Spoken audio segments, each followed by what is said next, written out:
Hey, it's Feli from Floxies, and this is the third and final workout for navigation.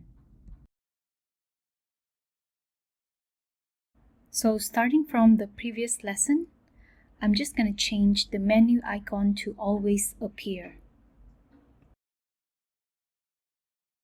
And just basically match the menu icon to the current styling.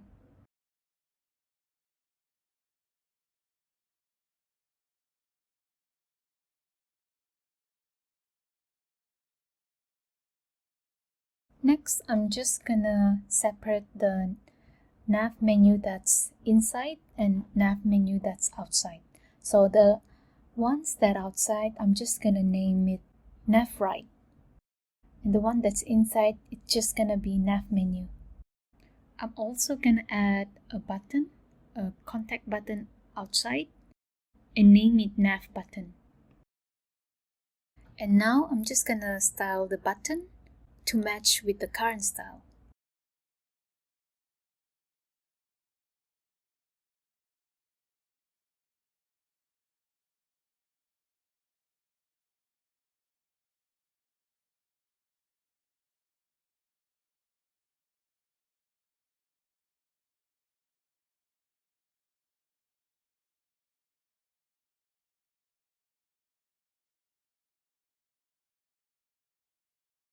Here, as you can see, I'm just adjusting the parent wrapper of the button and the burger. So I'm just gonna tweak it so they have spacing in between. And also I'm gonna tweak a bit of the menu button so that it will match with the current button. Here I'm just gonna tweak it so it have a bit of CSS styling, so to make it more interesting.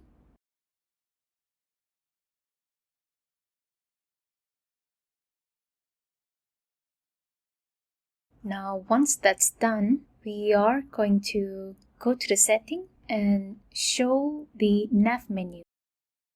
And here I'm just gonna tweak the styling of the nav menu because it's not properly styled in desktop. So I want the nav menu to have 100 VH, and I'm just gonna give it a fixed position with 0 top padding, and then I'm just gonna tweak the nav icons as well to match the styling of the whole look.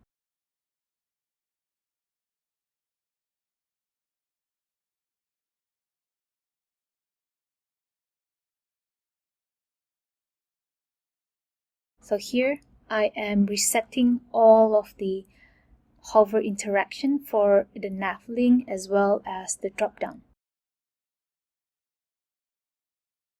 The social drop-down is not properly styled in desktop, so I'm just gonna change the width of the drop-down and also change the position to the bottom.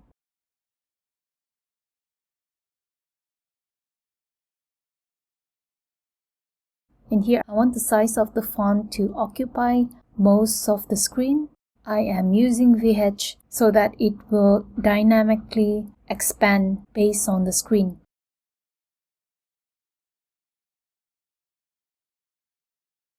So here I am just resetting when navlink have combo class of current.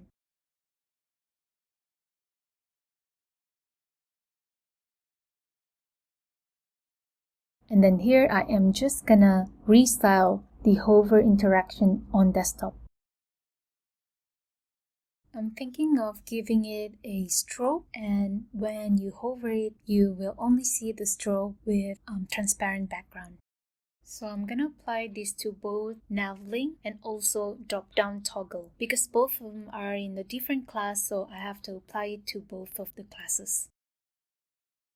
I'm also gonna reset the hover interaction for drop-down toggle, so it's all the same. And then I am going to open the content of the drop-down. At the moment the position is fixed, so it's floating, and then I'm just going to change the position to relative and just kind of tweak the drop-down list design so it kind of match with the current one.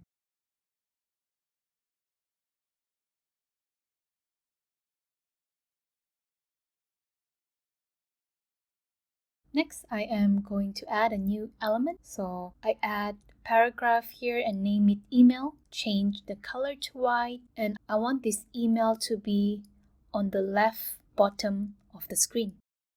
So here I changed the position to absolute and just gonna tweak a bit of the styling for the paragraph. So here I'm just gonna update the text of the paragraph, change the color of the link so it's more visible, and change the alignment of the text to the left.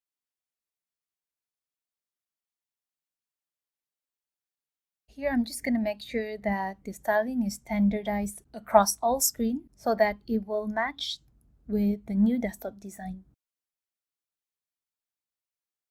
So I'm changing the padding, the font size, as well as the height size, tweaking the styling according to the screen size.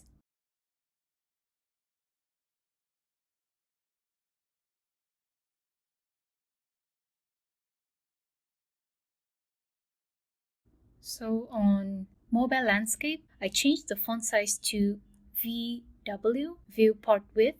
So the font is based on the width of the screen.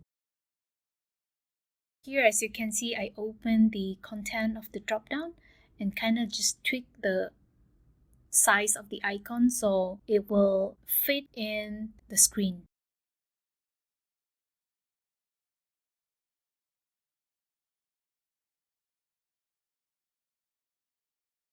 And then here, mobile portrait, same thing as well. I'm tweaking all of the design here so it will match with the screen.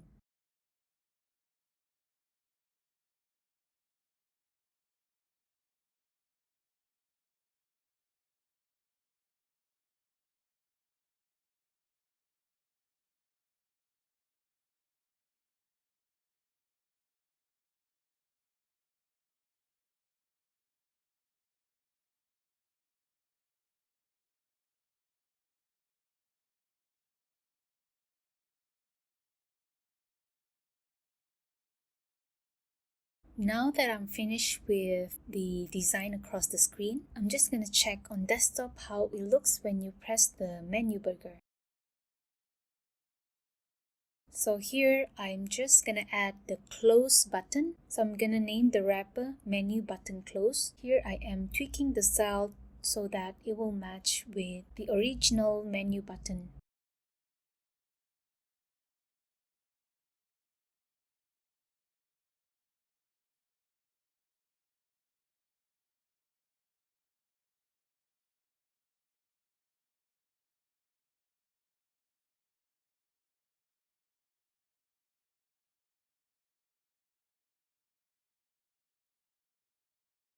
And then kind of just try to match the position of the original menu button.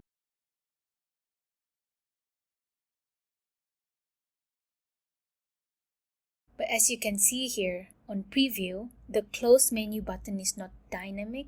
So that means that the position of the menu button is going to change in relative to the screen size. So to fix this, I'm just going to add a new div inside nav menu.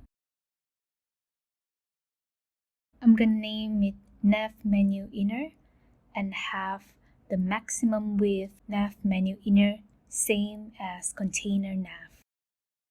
And I'm just going to have the sides of the margins auto so that it will stay in the middle. Just going to tweak the styling as well.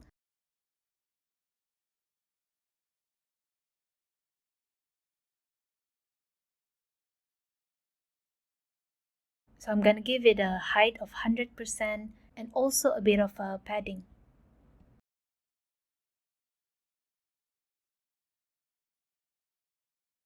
So here I'm just going to fix the menu button close. I change the position to absolute so it will follow the closest parent relative, which is nav menu inner that have maximum width. And then I'm just going to tweak the style as well as the line inside of menu button close.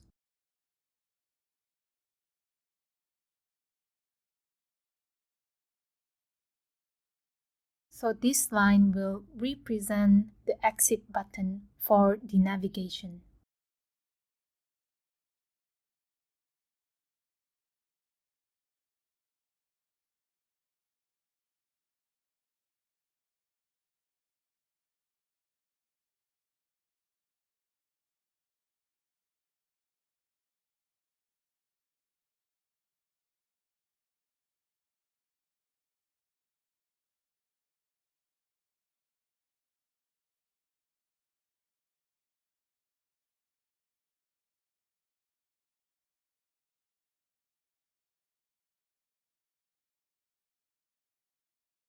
Now that we're done with the close line for menu button close, I'm just gonna continue with the looks on tablet.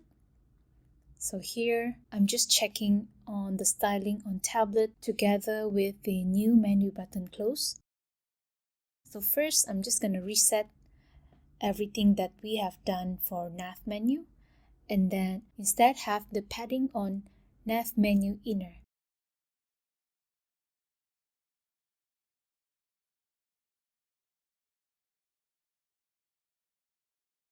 So here, once again, I'm just gonna reset all the previous hover styling and also the combo class for current so that it will match the new design.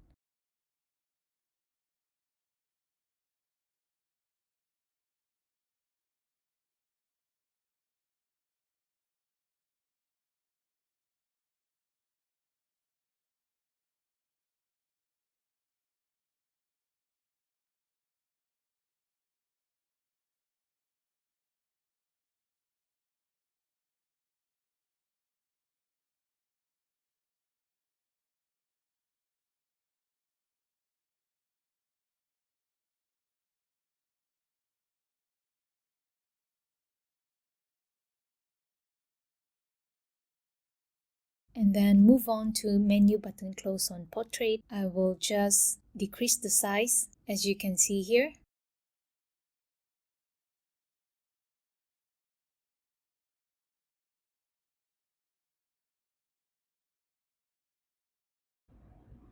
So here I'm just double checking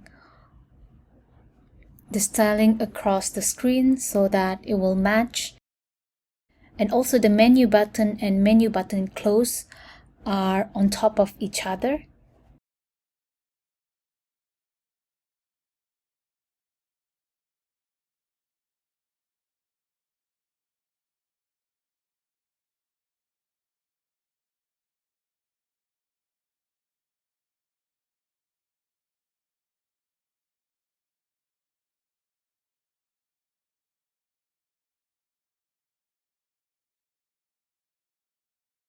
Now that we have checked the styling across the screen, I'm just going to push publish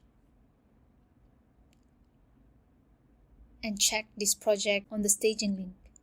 So here, as you can see, the close button is not working. So we are gonna do a bit of JavaScript with jQuery framework. And then I'm just gonna add an attribute to the close button and also the menu button.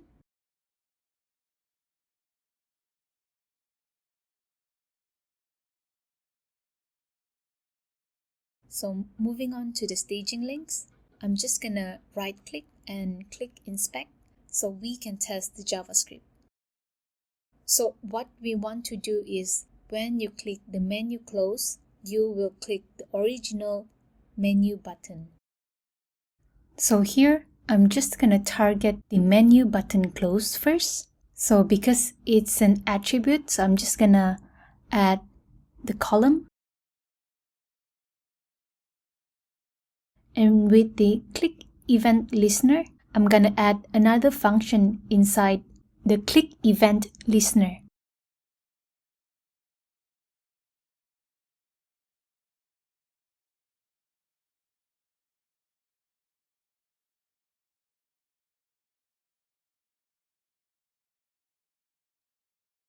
So I am using console.log click to test if the function is gonna work.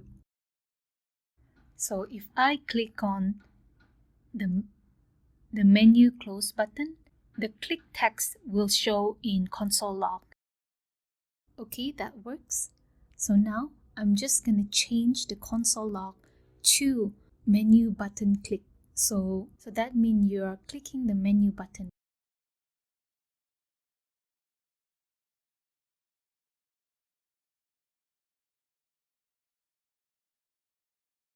So once that's done, I'm gonna test it. It seems like it's not working, so I'm just gonna double check on the custom attribute. And it seems like I didn't properly type in the open attribute. So I'm just gonna republish the staging link and basically retype and basically redo the JavaScript. So to get to the previous code, you only need to press the up button in console log. And I'm just going to select all of the code, copy, and then paste it here before the body closing tag. So I start with writing open script tag and close script tag, and then paste the code that we made.